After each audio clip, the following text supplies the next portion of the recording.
very good evening and a warm welcome to Personal Finance. I'm Kukuletu Cele. Now, managing your finances in your 20s can be daunting. That's with daily expenses, student loan debt and long-term goals such as retirement that obviously need to be met. Norma Stapelberg from Consolidated Financial Planning joins me now for a look at how to ensure financial success in your 20s. Norma, good to have you. I guess it's a very daunting task for anyone in their 20s to try and establish a good, solid record to build up their finances on, because there's just so many elements going on. You've got your study loan repayments, you're trying to drive a nice flashy car, looking to also own a home, and there's obviously the day-to-day expenses. So for someone in their 20s, I take it first step is to establish a plan. Correct. There's a lot of pressure on you when you're 20. It's all of those things that you were just saying. You know, you've got to find deposits for a place to stay. You've got to find furniture to fill the place that you're staying in. It's the study loan, but that comes a little bit later in your 20s when you start to repay.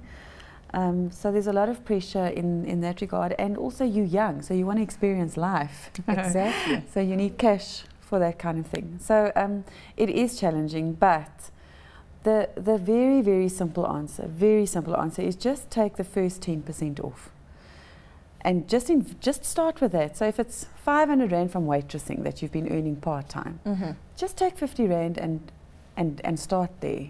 You know, in a book called The Richest Man in Babylon, it's a really old book, he talks about the difference between whether you eat a 6-egg omelette or a 5-egg omelette. The omelette tastes the same and is 1 bite less. But that 1 egg, by the time it gets into the 7th omelette, if you will, is starting to be excessive, and that is how you invest. So the Swazis will say kanyani kanyani, just a little bit. Exactly, kanyani kanyani, little by little. And maybe let's touch on that, because obviously the first step is obviously seeking some kind of advice and as you say, establishing what your plan is. But when is the appropriate age to start? Because you've got an interesting story about one of your youngest clients. Yeah, my youngest client was 17 when he came to me. I mean, obviously his parents were also my clients, but he initiated it and approached it himself. In fact, I forget, I've got a client, she was 11. No ways. Truly. She was 11 and she had 10,000 Rand that she'd saved up from like birthday money and washing cars and all of that. So it wasn't a lot, but for 11-year-old, it's a lot. And we sort of played a game, and she invested in shares then already. Yeah, and she chose 2 companies for. I gave her a list of like 5 shares, and I said to her, you know, sort of explained how investing in profits of other companies work, because that's essentially what investing in shares is about. And she went away. She was really smart, and she came back. And I'm not sure if I can say, but I'm going to do it anyway. But she chose SA Breweries, because she said people drink happy or sad. That's a smart 11-year-old. At 11. And she chose British American Tobacco, because she said, you know what, if you're an addict, you're an addict. She was a really smart girl. So and clearly this also alludes to financial literacy and well as understanding the terminology that's involved. And are 20-year-olds savvy towards that? Are they out there trying to understand what these terms and conditions mean? You know what, it's interesting. I work with a really wide sphere. So I think it's the way that you are exposed, you know, what you are exposed to. I went through a really big retrenchment process not so long ago with one of the companies that were retrenching a large amounts of their staff. And clearly I was coming from an investment perspective, because that is our expectation. And I want to say that 90% of those people were using their retrenchment packages to pay debt, just pay debt, and then they hadn't sort of had a new job and that kind of thing. So it depends on what you're exposed to. So if you're exposed to an environment where debt is okay, that's going to be normal for you. That is going to be your norm, correct. And if you're exposed to an environment where my uncle said that he was sitting in the airport one day and he was listening to a family have coffee, and the mother said to the kids, it's not how much you save, it's what percentage you save and how much you keep. And she's right, it's what you keep, because we can save and save and save and then use our own money again. Exactly. Yeah. I want us to touch on the issue of getting into debt, because so often you hear that you need to build up a solid credit history, especially when you're in your 20s, to make it easier for you to get financing from the banks and other financial institutions. So do I open up a store account, get the cell phone contract, so that one day I'll get the vehicle financing and the bond approved? Tough one, but clearly it's a give and take, and it's how you manage it. And it's a philosophy. It's a philosophy. So for me,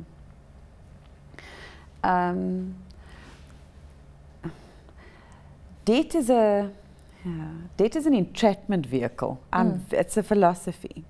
So yes, you need to build up a credit rating, and you can have good debt and you can have really bad debt. So short-term debts like credit cards that are expensive, even cars, I think are, a car is not an asset. Maybe let's break it down then into those 3 segments. So correct. Let's so say you're 25, you've just, started working, or you've been working for at least 2 years. You want to get that credit card. What limits should I put in place? Stay away from the credit card. No credit card in your 20s. Stay away from the How credit do I card. buy my fancy shoes? No. Save. Invest. I'm serious. If you start with 10%, you know what? When you are 25 years old, the rule of thumb for retiring, okay, do you want some Prozac? No, thanks. 15% I understand of your salary for retirement. But the rule of thumb for retiring is when you, let's assume that you say, I need 10,000 Rand a month post-retirement, okay? And I need that for 20 years. So let's assume that you retire at 65, so you're assuming you're going to live a healthy life until you're 85. You're going to need 2.4 million Rand capital to have 10,000 Rand a month to last you for 20 years. Sure. So if you're looking at 30 years, so you're going to live a healthy life until you're 95, you need 3.6 million per 10,000. So it's a really simple sum. How much do I need? Okay. Now to get to that, at 25, you need to invest 1,600 Rand a month. That's where you start. Easy number to work with. And that will get you 1,600 Rand a month if you invest that diligently and you preserve it. You don't withdraw at all. It's time in the market, not timing the market, that makes the difference. So your 1,600 Rand will reach 2.4 million when you're 65. So that's a long time to say. It's what, 40 years. And the secret there is the compound interest, clearly. It's compounding, it's time in. And choosing smart and avoiding debt at all costs, if you can. I know it's difficult, but it's expensive money. Just on that investment, is this putting your money in bonds or in equities or just in a savings account? Certainly in your 20s, it's definitely in equities. So aggressive strategy. Well, aggressive is a relative term. I've said it before, but if you're investing your money as a young person in a conservative investment, which is a money market, for example, that is saving yourself poor, because you're earning less than inflation and it's taxable and it doesn't grow faster than inflation. So aggressive is a relative term. I would say that that's bad investing as a 25-year-old to have your money in a money market, unless it's for emergencies. So you should have an emergency savings. So the ideal is start with your first paycheck, put in 10% aside, because you haven't spent it yet. So start with the first paycheck, ideally, and put it aside, and then build up an emergency savings. So you kind of like feel what you're spending. It takes about a year to sort of get an understanding of, this is my budget, this is how much I should be spending in a month, or I could be spending where I am, including my shoes. Exactly. Correct. So let's say that you are spending as a 25-year-old 10,000 Rand a month. It's quite a lot for a 25-year-old, but let's say you are. I mean, if you take rent of a flat, that's 4.5, maybe 5, that's already half of your money, and then you still got to eat and have fuel. And maybe that's the new and point to touch on. And there's no money for a car. I want us to touch on the car because you've got very strong views. So you're mentioning no credit card, save aggressively, and hopefully saving into equity, something that will give you an aggressive return on investment. But in your 20s, you also need a car to get around. You do. And you've got some strict rules as to the financing around you know what? I consulted with a client, in fact, last week. And, I mean, she's a lovely, lovely girl. Lovely. She's smart. She's earning quite a good salary. She works for one of the parastatals, so she's got a pension fund, all of that. And her objective is to own her own property, don't we all? It's to get her child through private school. Okay, that's quite challenging. And essentially, you know, have just a comfortable life. She doesn't want to have a wealthy life.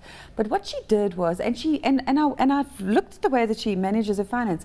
She did a really good job of remaining within her budget, which is a challenge on its own. Exactly. And she bought her car over a 5-year period, but was so excited during the buying process that she didn't really listen to the entire conversation with the salesman. When I say listen, you know, we listen what we want to hear.